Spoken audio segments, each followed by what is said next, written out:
कृष्ण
रूप पाहता लोचने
माझी तकरती सकल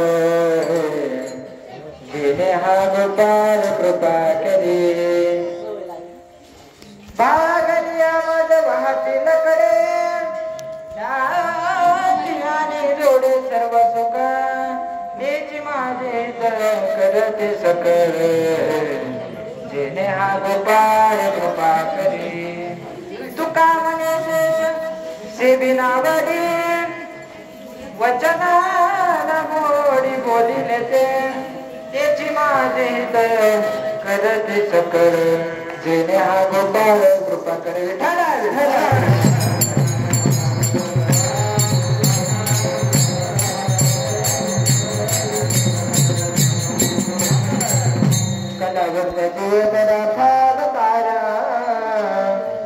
कलाकांकते ज्योतिका मोदी भद्र कलानिश बाधा पुनहार दक्ष समाधी समूर्तिं भजे ज्ञानदेवं समचरण सरोजं चांद्रनीलाभुदाभं जगन्नित पाणी मंडल मदनानं तरुण तुलसी माला कंदरं कंदनेत्रं सदैवलहासं विठ्ठलं चिन्तयामि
दुसरे चरण संतांचिया त्यांच्या कृपादाने कटे बाबाजी सद्गुरु दास तुका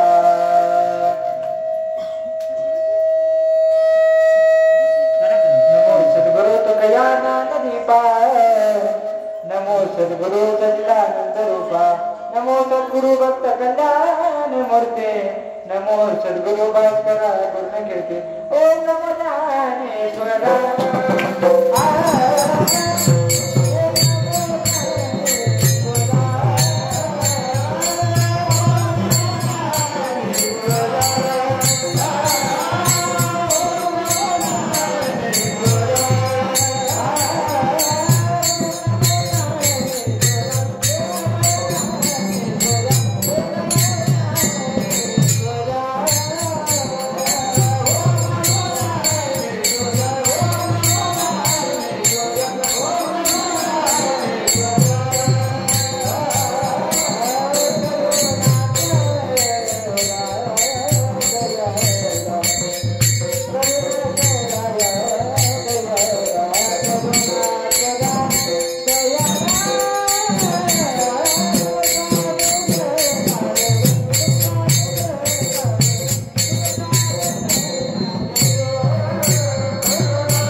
विठोबांचा अनुग्रह लाजलो पावन झालो चराचरी मस्तक हे पायावरी या वारकरी संतांच्या प्रस्तुत प्राप्त प्रसंगी कीर्तन रूपी सेवेकरता निवडलेला अभंग श्रीमंत श्री जगद्गुरु तुकोबराय यांचा 4 चरणांचा सर्वांच्या पाठातील सर्वांच्या परिचयातील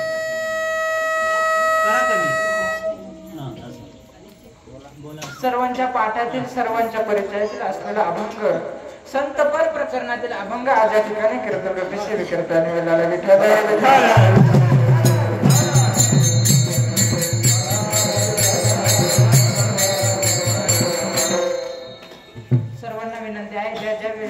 विठ्ठल विठ्ठल भजन वाले त्यावेळेस सर्वांनी काय करायचे टाळी वाजवायची वाजवणार ना बघा कार्यक्रमाला सुरुवात करण्यापूर्वी सांप्रदायिक नियमाप्रमाणे काही अल्पहासा परिहार द्यायचा तो असा की बघा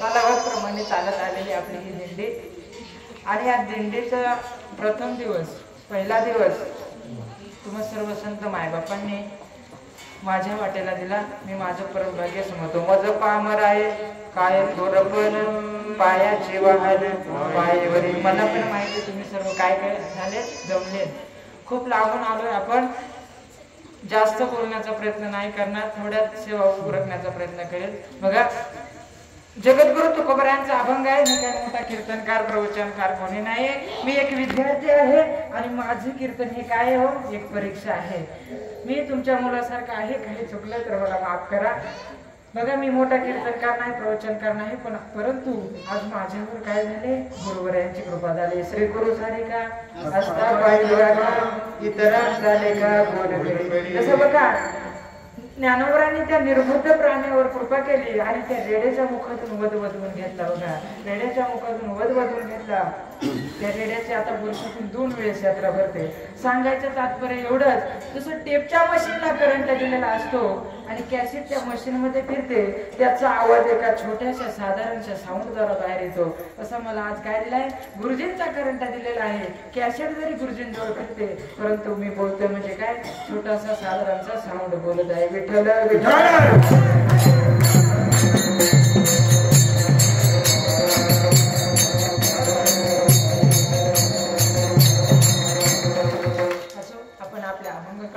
बघा जगद्गुरु तुकोबरायांचा अभंग आहे जगद्गुरु तुकोबराय अभंगातून काय सांगतात तर भगवान पंढरीश पांडुरंग परमात्म्याच्या प्राप्तीकरता काय साधन आहे हे सांगतात बघा आपल्याकडे वेळ खूप कमी आहे उदाहरण देऊन मी स्पष्ट करतो बघा भगवान पंढरीश पांडुरंग परमात्म्याच्या प्राप्तीकरता काय साधन आहे हे जगद्गुरु तुकोबराय अभंगातून सांगतात परंतु बघा अनेक साधने आहेत भगवान पंढरीश पांडुरंग परमात्म्याच्या प्राप्तीकरता अनेक साधने आहेत आणि त्यांचे मार्ग सुद्धा भिन्न भिन्न आहेत मग बघा आपल्याला नेमकं साधन काय व साध्य काय हे कळत नाही मला सांगा आपण तिथून इथपर्यंत आलो का नाही मग बघा तिथून इथपर्यंत आलो जर एखादा गाडीने आला असता तर त्याचं ते काय हो साधन आहे का नाही त्याचं ते साधन आहे आणि तू इथपर्यंत पोहोचला त्याचं काय आहे ते साध्य म्हणजे साधनाशिवाय साध्याची प्राप्ती होते का तर नाही बघा साध्य काय व साधन काय हे तुम्हाला आम्हाला कळत नाही ते सांगतो बघा एक खेड्यातला माणूस होता तुम्हा आम्हा सर्व मायबापांसारखा एक खेड्यातला मनुष्य होता आणि तो एक दिवस काय विचार करतो की माणसं मुंबईला जातात नेमकी इकडे तिकडे जातात नेमकी जातात कुठं आपणही काय करू जाऊन बघूया असं म्हटल्याबरोबर तो जो माणूस होता खेड्यातला मनुष्य होता मुंबईला गेल्यानंतर स्टेशनला गेल्यानंतर तिथे त्याला एक रांग दिसली कशाची तरी लाईन दिसली म्हणून तो काय करू लागला तर त्या लाईनीत बसू लागला मला सांगा त्याला माहिती कधी कशाची रांग आहे नाही ना मग तू त्याने त्या रांगेत घुसव का तर नाही बघा त्याला त्या रांगेत घुसू दिलं नाही परिणाम असा झाला बघा ज्याला साध्य व काय साधन काय हे कळत नाही त्याचे अशा प्रकारे खरगत होते बघा एक दृष्टांत सांगून जाईल एक साधक होता भगवान पंढरीश पांडुरंग परमात्म्याच्या प्राप्तीकरता अनेक साधने करू लागला अनेक यज्ञ करू लागला तुम्हा आम्हा मायबापांसारख्या वाऱ्या करू लागला अनेक प्रयत्न करू लागला पण त्याला काय होत नव्हती भगवान पंढरीश पांडुरंग परमात्म्याची प्राप्ती होत नव्हती बघा बरं का भगवान पंढरीश पांडुरंग परमात्म्याची प्राप्ती होत नव्हती. शेवटी थकला, निराश झाला, विचार करू लागला की आपण एवढं देवाचं नामचिंतन करतोय, एवढं देवाचं भजन करतोय, एवढं देवाचं रोज रोज आपण काय करतोय, चिंतन करतोय, तरी काय आपल्याला भगवान पंढरीश पांडुरंग परमात्म्याची काय होत नाही, प्राप्ती होत नाही. बघा शेवटी थकला आणि भगवान शिवशंकरांच्या मंदिरामध्ये जाऊन अनुष्ठानाला बसला. लक्ष देऊन ऐका, दृष्टांत खूप छान आहे. बघा अनुष्ठानाला बसल्यानंतर काही दिवसांना भगवान शिवशंकर त्याला प्रसन्न झाले आणि शिवशंकर प्रसन्न झाल्यानंतर भगवान शिवशंकरांनी या साधकाला विचारले, काय इच्छा आहे तुझी? तेव्हा या साधकाने सांगितले, अहो मी अनेक प्रयत्न करतोय, अनेक यज्ञ करतोय, अनेक वाऱ्या करतोय, पण मला काय होत नाही, भगवान पांडुरंग परमात्म्याची प्राप्ती होत नाही. मी नेमकी त्यासाठी काय करावं? तेव्हा भगवान शिवशंकर सांगतात, बाबा तुला भगवान पंढरीश पांडुरंग परमात्म्याची प्राप्ती हो असं वाटत असेल ना, तर तू काय कर, देहू गावामध्ये जगद्गुरु तुकोबराय या नावाचे साधू राहतात, तू काय कर त्यांच्याकडे जा. असं म्हटल्याबरोबर हा देहू गावाला निघाला. देहू गावाला निघाल्यानंतर वाटेत काही मंडळी भेटली. वाटेत काही मंडळी भेटल्यानंतर त्याने जेहारी वगैरे घातले. त्या माणसाने या साधकाला विचारले, कुठे निघालात महाराज? तेव्हा या साधकाने सांगितले, मला भगवान पांडुरंग परमात्म्याची प्राप्ती होत नाही, म्हणून मी देहूला जगद्गुरु तुकोबरायांकडे चालू आहे. असं म्हटल्याबरोबर ती माणसं या साधकाला म्हणाली, या साधकाला ती माणसं म्हणाली की बाबा तू कुठेही जाऊ नको, तू काय कर, त्या भगवान पंढरीश पांडुरंग परमात्म्याचं नामस्मरण कर. त्यावेळी तो साधक त्या माणसांना म्हणाला की मी सगळं करून बसलोय, पण मला अजूनही आधी देवाचं दर्शन सुद्धा झालं नाही, म्हणून मी कोणाकडे चाललोय, जगद्गुरु तुकोबरायांकडे. बघा असं म्हणून तो साधक पुढे निघाला. देहू गावाला प्रवासासाठी निघाला. प्रवासासाठी निघाल्यानंतर देहू गावात पोहोचला. देहू गावात पोहोचल्यानंतर जगद्गुरु तुकोबरायांच्या घराजवळ आला. जगद्गुरु तुकोबरायांच्या घराजवळ आला आणि घराजवळ आल्यानंतर जगद्गुरु तुकोबरायांना जसं या साधकाने पाहिलं, या साधकाने जसं जगद्गुरु तुकोबरायांना पाहिलं, या साधकाने काय केलं माहिती का, महाराजांच्या पायावर साष्टांग दंडवत घातला. श्री संताची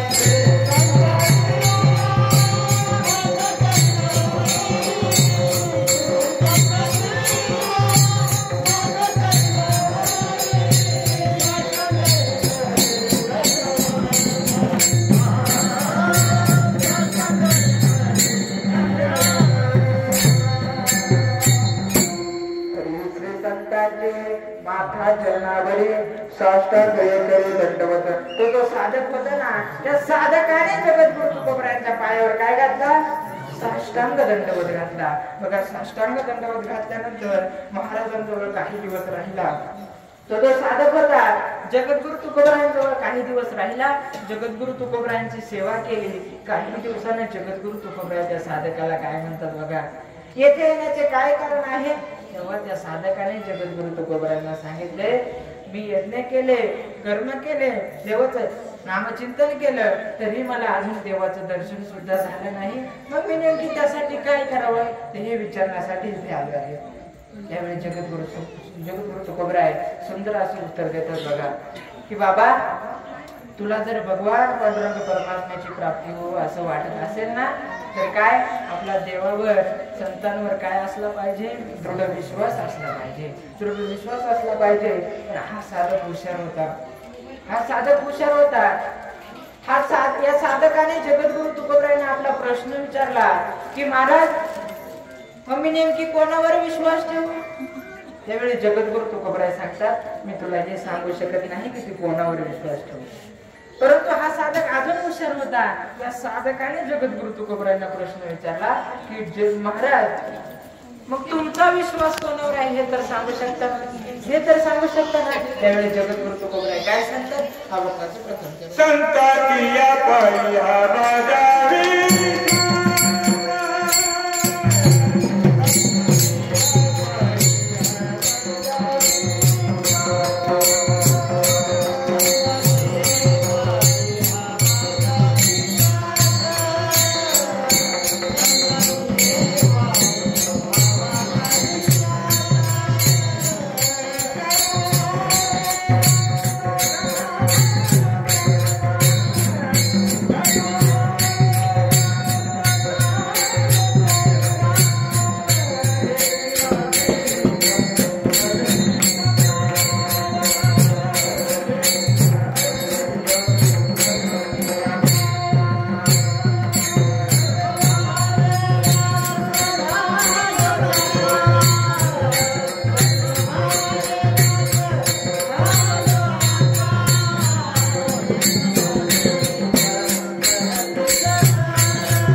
संतांचे पायी हा माझा विश्वास, सर्व भाविदास झालं त्यांचा. बघा जगद्गुरु तुकोबराय त्या साधकाला काय म्हणतात, संतांचे पायी हा माझा विश्वास, सर्व भाविदास झालं त्यांचा. जगद्गुरु तुकोबराय त्या साधकाला म्हणतात, माझा संतांच्या पायावर काय आहे, विश्वास आहे. एवढंच नव्हे तर मी त्यांचा सर्व भावाने काय झालोय, दास झालोय. सर्व भावे दास झालो त्यांचा, मी त्यांचा सर्व भावाने दास झालोय. म्हणून आपणही काय करायचंय, जगद्गुरु तुकोबराय संत महात्म्यांच्या चरणी बघा, देवावर विश्वास ठेवा, संतांवर विश्वास ठेवा. बघा तो साधक किती हुशार होता. बघा त्या साधकाने जगद्गुरु तुकोबरायांना परत प्रश्न विचारला की जगद्गुरु तुकोबराय महाराज तुम्ही म्हणता विश्वास ठेवा, विश्वास ठेवा, नेमकी जगात कोणाकोणावर विश्वास ठेवा. बघा तो साधक किती हुशार होता. त्या साधकाने जगद्गुरु तुकोबरायांना काय प्रश्न विचारला, तुम्ही म्हणता विश्वास ठेवा, विश्वास ठेवा, पण नेमकी जगात कोणाकोणावर विश्वास ठेवा. लक्ष देऊन ऐका, मी तुम्हाला थोड्या वेळानं विचारणार आहे. बघा तेव्हा जगद्गुरु तुकोबराय सांगतात, जगात फक्त गुरु, देव आणि शास्त्र ह्या तीनच गोष्टींवर विश्वास ठेवा. काय सांगितलं मी, जगात फक्त गुरु, देव आणि शास्त्र या तीनच गोष्टींवर विश्वास ठेवा. तेव्हा हा साधक जगद्गुरु तुकोबरायांना परत प्रश्न विचारतोय, महाराज तुम्ही म्हणता संतांवर विश्वास ठेवा, संतांवर विश्वास ठेवा, नेमकी कोणत्या संतांवर विश्वास ठेवा. त्यावेळी जगद्गुरु तुकोबराय म्हणतात, जे देवमान्य संत आहेत, जे संत मान्य संत आहेत, जे देवमान्य संत देवाला आवडतात, अशा संतांवर विश्वास ठेवा, अशा संतांवर विश्वास ठेवा. पण आजकाल आपण कोणालाही पण संत समजतो का नाही. बघा कावळा आणि कोकिळा दिसायला जरी सारखे असले परंतु त्यांचे वर्ण मात्र वेगळे आहेत. बरोबर ना बरोबर. बघा बदक आणि राजहंस दिसायला जरी सारखे असले परंतु त्यांचे वर्ण मात्र वेगळे आहेत. बघा तसंच या जगामध्ये काय झालंय, आजकाल साधू ओळखणं फार कठीण झालं आहे. आपण कोणालाही साधू म्हणतो. बघा मी जरी असलो वरून कीर्तनकार आणि आतून तमासगीर असलो नाही, म्हणून आजकाल साधू ओळखणं फार कठीण झालं आहे. बघा वरी भगवा झाला नामे, अंतरी बश्य केली कामे, त्याला म्हणून हे साधू. बघा रस्त्याने जे साधू चालतात त्यांना काय वाटतं की लोकांनी आपल्याला बोलवावं, आपल्याकडे पाहावं. अशा साधूंना साधू म्हणायचं का नाही, अशा साधूंना साधू म्हणायचं नाही. बघा दृष्टांत देऊन सांगेल, एका सिनेमा टॉकीज जवळ एक आंधळा रोज भिक्षा मागायला बसायचा. सिनेमा टॉकीज जवळ एक आंधळा रोज भिक्षा मागायला बसायचा. रोजच्या प्रमाणे एक साहेब त्याला काय करायचे, त्याच्या हातावर 10 रुपये ठेवून सिनेमा बघायला जायचे. बघा रोजच्या प्रमाणे ते साहेब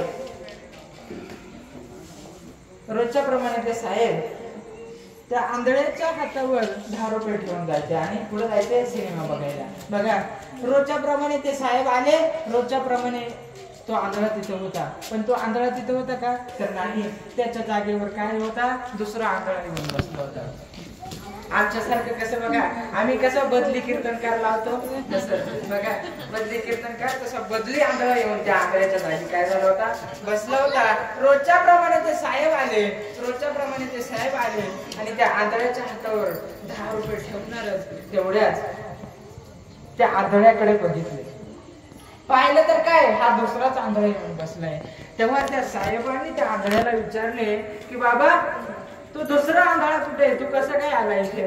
तेव्हा ह्या आंधळ्याने सांगितले, तो आंधळा कुठे गेलाय, सिनेमा पाहायला गेलाय. म्हणजे बघा तो आंधळा होता का तर नाही. तसं बघा तो आंधळा ओळखणं जसं कठीण झालंय तसं आज साधू ओळखणं खूप कठीण झालंय, संत महात्मे ओळखणं खूप कठीण झालंय. परंतु संत महात्मे काय सांगतात, संत कोणाला म्हणावे, संत तुझी गाना जगे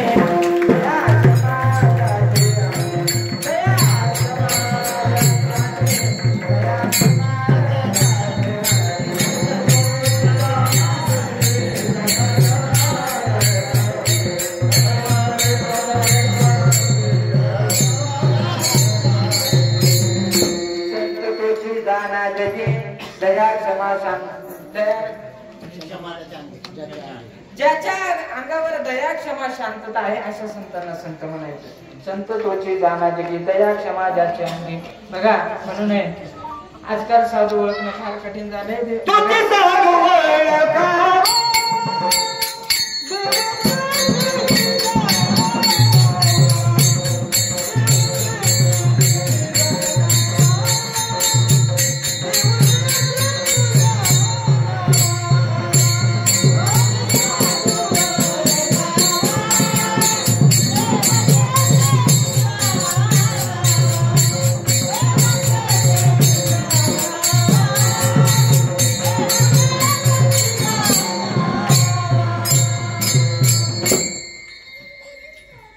नाद ओळखावा देव जाणावा. बघा तुम्हाला मी मगाशी सांगून गेलो की जगामध्ये कोणाकोणावर विश्वास ठेवावा. सांगा बरं.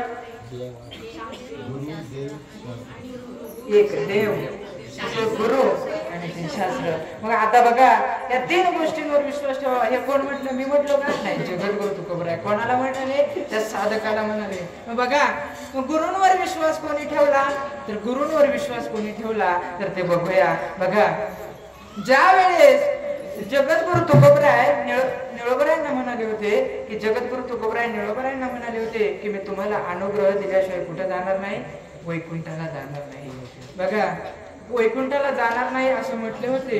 परंतु हे ऐकून निळोबरायांना तर खूप आनंद झाला होता आणि त्या आनंदाच्या भरात निळोबराय कुठे निघून गेले होते? आपल्या गावी निघून गेले होते. कुठे? पिंपळनेरला आपल्या गावी निघून गेले होते. बघा पण नेमकं काय झालं? त्याच दिवशी जगद्गुरु तुकोबरायांना नेण्याकरता भगवान पंढरीश पांडुरंग परमात्मा वैकुंठावरून खाली आले होते. परंतु जगद्गुरु तुकोबरायांच्या लक्षात नाही आले की आपल्याला काय करायचंय? निळोबरायांना अनुग्रह द्यायचा. हे जगद्गुरु तुकोबरायांच्या लक्षात आले नाही. जगद्गुरु तुकोबरायांच्या लक्षात आले नाही. बघा परिणाम काय घडला. बघा ही बातमी कोणाला कळाली? ही बातमी कोणाला कळाली? निळोबरायांना कळाली. बघा निळोबरायांना कळालं की जगद्गुरु तुकोबराय आपल्याला अनुग्रह न देता कुठे गेले? वैकुंठाला निघून गेले. ही बातमी निळोबरायांना कळाली. निळोबरायांनी कळाल्यानंतर निळोबराय मनातल्या मनात काय म्हणतात? निळोबराय मनातल्या मनात काय म्हणतात की देवा तुम्ही मला अनुग्रह देतो असं म्हटले होते, परंतु तुम्ही मला अनुग्रह न देता वैकुंठाला निघून गेले. बघा काळजी पडली परमेश्वराला. निळोबराय जगद्गुरु तुकोबरायांचा धावा करण्याकरता बसले. काळजी पडली भगवान पंढरीश पांडुरंग परमात्म्याला. पण देव म्हणतात कितीही काही झालं तरी जगद्गुरु तुकोबरायांना वैकुंठावरून खाली पाठवायचं नाही. बघा त्यावेळेस भगवान पंढरीश पांडुरंग परमात्मा स्वतः येतात, निळोबरायांजवळ येतात आणि पाहतात तर काय? निळोबराय जगद्गुरु तुकोबरायांचा धावा करत होते आणि निळोबरायांना आवाज दिला भगवान पांडुरंग परमात्म्याने. निळोबरायांना आवाज दिला. निळोबरायांनी डोळे उघडले आणि निळोबराय काय म्हणतात बघा. तू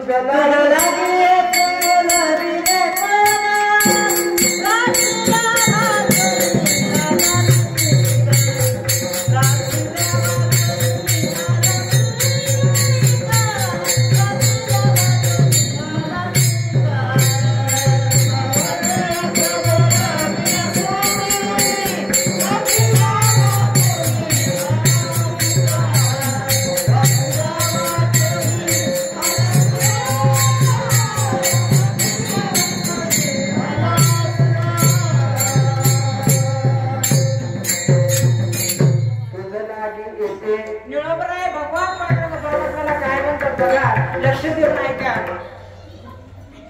निळोबराय भगवान पंढरीश पांडुरंग परमात्म्याला काय म्हणतात? तुझ लागी येथे बोलविले कोणी अरे पारखीला वाचवणे आला शिंगा. निळा म्हणे आम्ही नोळखुची देवा तू कयाचा धावा करीत असे. निळोबराय जगद्गुरु तुकोबरायांना काय म्हणतात? अरे जा इथून मी तुला ओळखत नाही. त्यावेळेस भगवान पांडुरंग परमात्मा निळोबरायांना म्हणतात अरे निळोबराय मी भगवान पांडुरंग परमात्मा आहे. त्यावेळेस निळोबराय म्हणतात जा इथून मी तुला ओळखत नाही. मी कोणाचा धावा करतोय? जगद्गुरु तुकोबरायांचा धावा करत आहे असं म्हटलं बरोबर. देव भगवान पंढरीश पांडुरंग परमात्मा जगद्गुरु तुकोबरायांकडे जातात, वैकुंठाला जातात आणि जगद्गुरु तुकोबरायांना खाली लावतात. जगद्गुरु तुकोबरायांना खाली लावतात आणि पाहतात तर काय? जगद्गुरु तुकोबराय पाहतात तर काय? निळोबराय काय करतात? आपला धावा करतात. धावा करतात हे बघून जगद्गुरु तुकोबरायांना आनंद झाला. परंतु तो आनंद किती झाला? नाही आनंदाशी जोडा सांगती गोष्टी लागती थोडा. जगद्गुरु तुकोबरायांना आनंद झाला. बघा मग कोणाचा विश्वास होता? गुरूंवर. निळोबरायांचा विश्वास होता. निळोबरायांचा कोणावर विश्वास होता?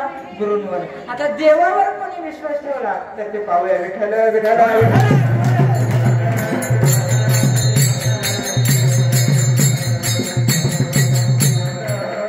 बघा गुरूंवर विश्वास कोणाचा कोणाचा होता? निळोगऱ्यांचा होता. आता देवावर कोणी विश्वास ठेवला तर ते बघूया.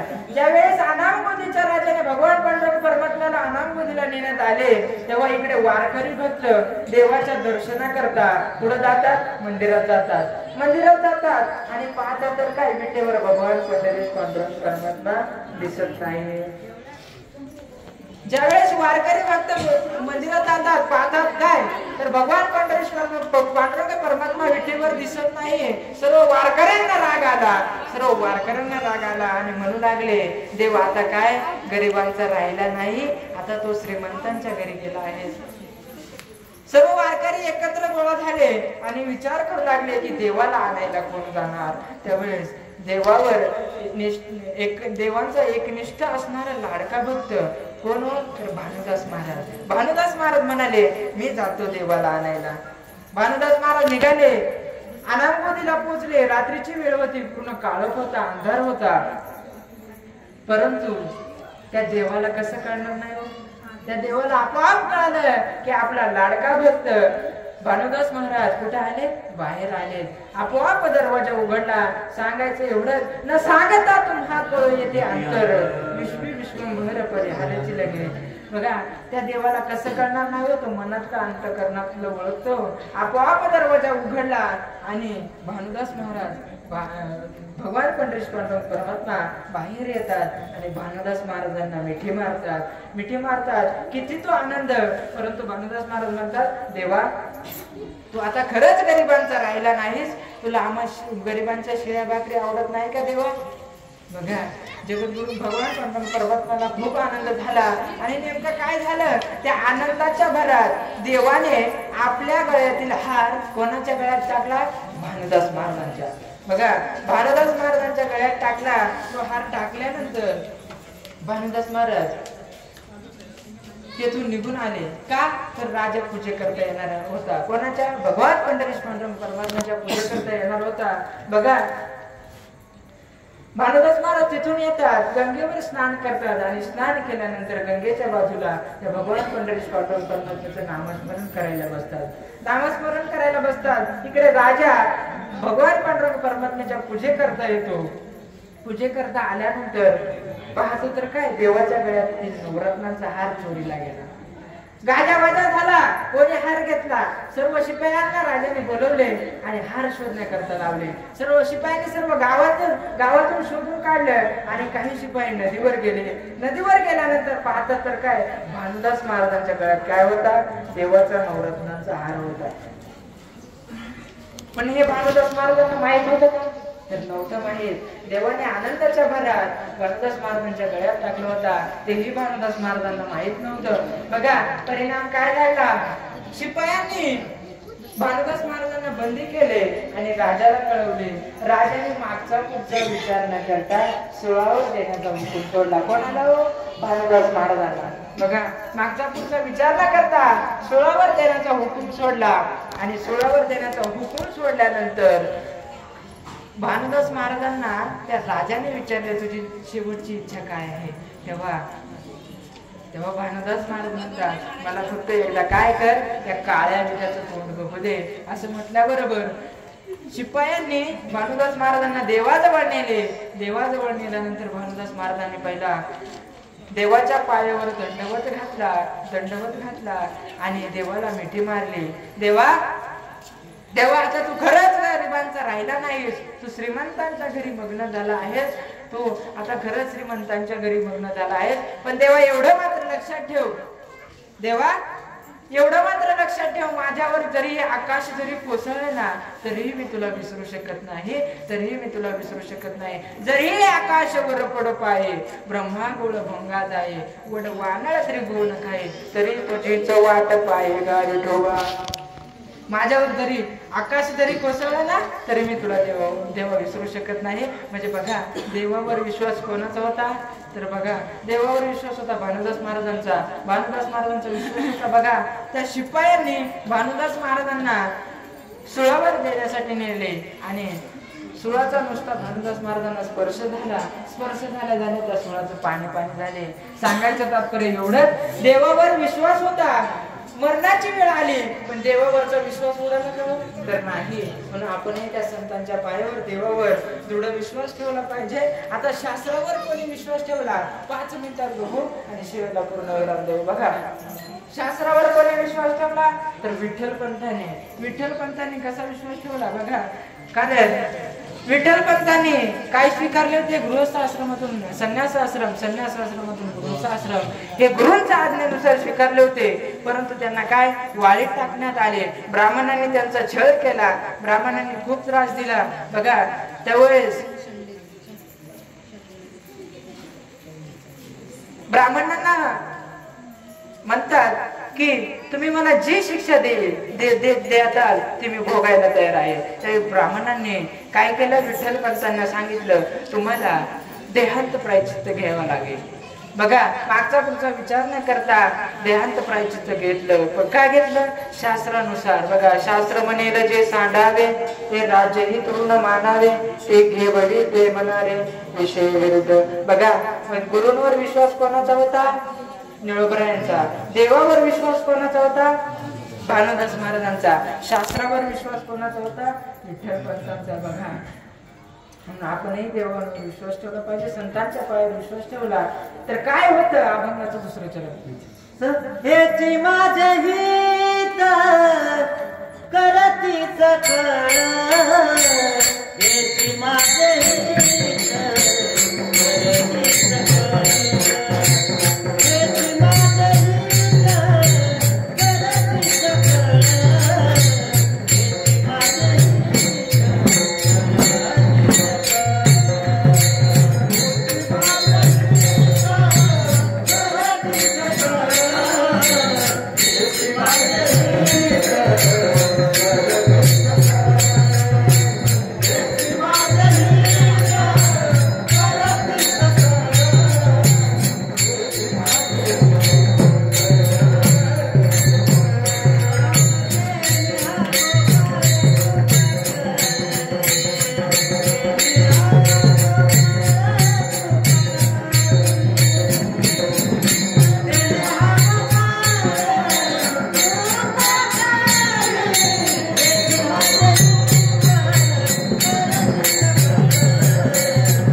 बघा तो भगवान पंढरीश पांडव कृपा कधी करतोय बघा जेव्हा ज्यावेळेस तुम्ही त्या देवाचं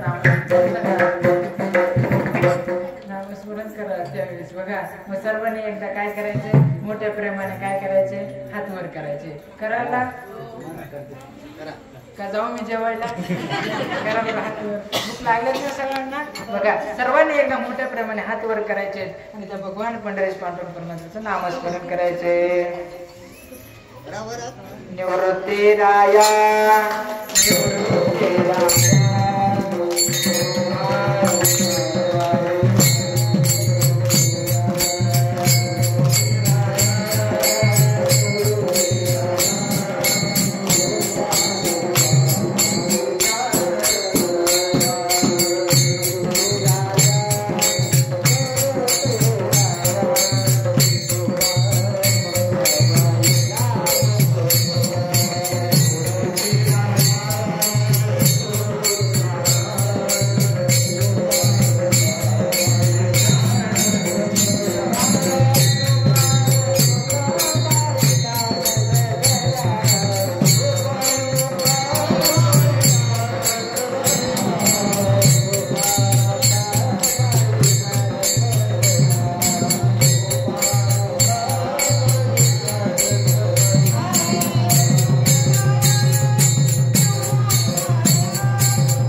देणे हा गोपाळ कृपा करे. बघा, त्या देवावर विश्वास ठेवा, संतांवर विश्वास ठेवा, संतांवर विश्वास ठेवा. बघा, आपण कोणावर विश्वास ठेवतो माहिती का? कोणावर विश्वास ठेवतो? आपल्या बायकोवर विश्वास ठेवतो. बघा, बायकोवर विश्वास ठेवतो ना, पण बघा एक दिवस तीच काय करते? आपली मान कापते. आपण बापावर विश्वास ठेवतो, बाप आपल्यावर विश्वास ठेवतो, पण पोरगा बापावर विश्वास ठेवतो का? तर नाही. एक दृष्टांत सुंदर 5 मिनिटात सांगतो. बघा, एका राजाला साधू प्रसन्न झाले. एका राजाला काय झाले? साधू प्रसन्न झाले. पण त्या साधूंकडे काय होतं? अमर होण्याचं फळ होतं. अमर होण्याचं फळ होतं. आणि त्या साधूने विचार केला की जे हे अमर होण्याचे फळ आहे हे जर आपण राजाला दिले तर राजा पण सुखी राहील आणि प्रजेला सुद्धा काय करेल? सुखी ठेवेल. सुखी ठेवेल ना. या विश्वासाने त्या साधूने ते फळ ते राजाला दिलं. अमर होण्याचे फळ त्या राजाला दिलं. आणि ते फळ राजाला दिल्यानंतर राजाने काय केलं? राजाचं प्रेम होतं राणीवर, म्हणून राणीला काय दिलं? त्याने ते फळ दिलं. ते फळ दिलं. पण त्या राणीचं प्रेम होतं एका घोड्याचा खराच करणाऱ्या त्या नोकरावर. त्या नोकरावर जे प्रेम होतं राणीचं, म्हणून त्या राणीने ते फळ कोणाला दिलं? त्या नोकराला दिलं. पण त्या नोकराचं प्रेम होतं एका वेश्येवर. त्या नोकराचं प्रेम होतं एका वेश्येवर. आणि ते वेश्येवर प्रेम असल्यामुळं ते फळ ते कोणाला दिलं? त्या वेश्येला दिलं. त्या वेश्येला फळ दिल्यानंतर ती वेश्या विचार करते की हे फळ आपण ठेवून काय करणार आहोत? हे फळ आपण ठेवून काय करणार आहोत? म्हणून काय करू? हे फळ राजाला देऊ, राजाही सुखी राहील आणि प्रजाही सुखी राहील. ती वेश्या विचार करते आणि त्या वेश्याने ते फळ काय करते? ती वेश्या त्या राजाला नेऊन देते. राजाला नेऊन देते. राजा फळ बघतो तर काय? फळ आपलंच आहे. म्हणजे बघा, राजा राणीला बोलवतो, विचारतो हे फळ तू त्याला का दिले? तेव्हा राणी म्हणते माझं काय त्याच्यावर प्रेम आहे.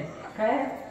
माझं राजा त्या नोकरावर काय प्रेम आहे. त्या नोकराने काय केलं होतं? त्या वेश्याला दिलं होतं. सांगायचं तात्पर्य एवढंच, तो राजा आहे, तो राणीवर परत विश्वास ठेवेल का? तर नाही. बघा, म्हणून असे आपले काय होते? फसगत होते. परंतु संत महात्मे देवाजवळ काय म्हणतात की नरके मुक्ती धन संपदा संत संगती सदा. देवा मला तुझं काहीच नको, नरके तुझी मुक्ती नको, धन नको, तुझी संपदा नको, मला काय कर? संत संगती सदा, मला संतांची संगत प्राप्त होऊ दे. बघा, मग पुढे जगद्गुरु तुकोबराय काय सांगतात? देवावर जर विश्वास ठेवला, संतांवर जर विश्वास ठेवला तर संत महात्मे काय करत? अभंगाचं 3रं चरण. बागली अमर बागली अमर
पुढे जगद्गुरु तुकोबराय काय सांगतात? तुका म्हणे शेष.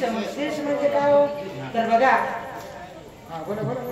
बघा शेष म्हणजे काय हो? तर जे आपल्या बघा जगद्गुरु तुकोबराय काय सांगतात की आपल्या ताटातील जे उरलेलं अन्न आहे बघा, ते काय करायचं? आपण काय करायचं? उष्ट टाकायचं नाही.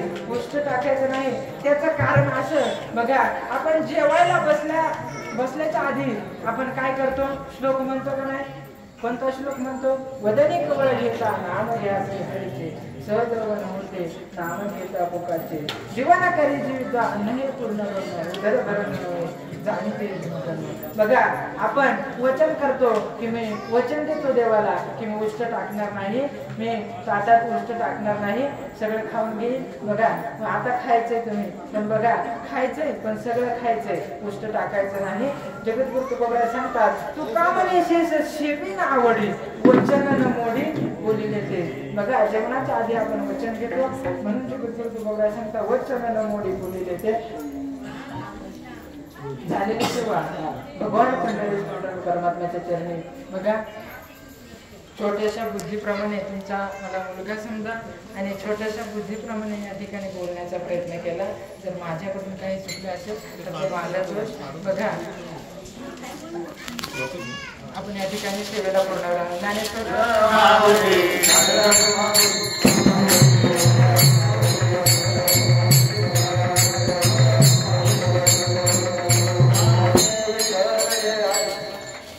बघा आज या ठिकाणी माझ्या कीर्तना करता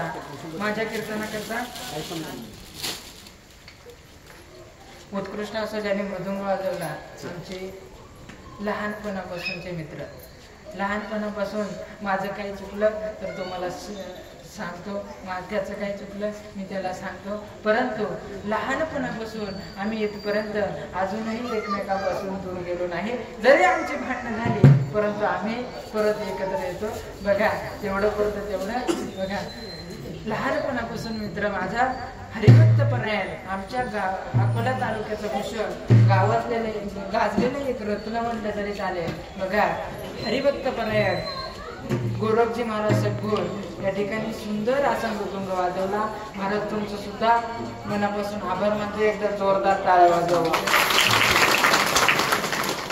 बघा आज या ठिकाणी माझ्या गायनासाठी अकोला तालुक्याचं भूषण त्यांचं सुद्धा आमच्या दऱ्याखोऱ्यात गाजलेलं एक नाव आहे बघा उत्कृष्ट गायन आहे आवाज आहे त्यांना जर कोणी म्हटलं गाणं रचा बघा त्यांनी किती सुंदर असे गाणं रचले ते वज्रेश्वरी मातेचे ते उद्यापासून म्हणतील बघा त्यांनी सुद्धा मला या ठिकाणी कीर्तनासाठी उत्कृष्ट अशी साथ केली मनापासून आभार मानतो एकदा सर्वांनी जोरात टाळ्या वाजवायच्या तसेच वैतागवाडी बघा आम्ही त्यांना प्रेमाने काय म्हणतो गाणं म्हणतो बघा आमचे काय ते हे बघा हे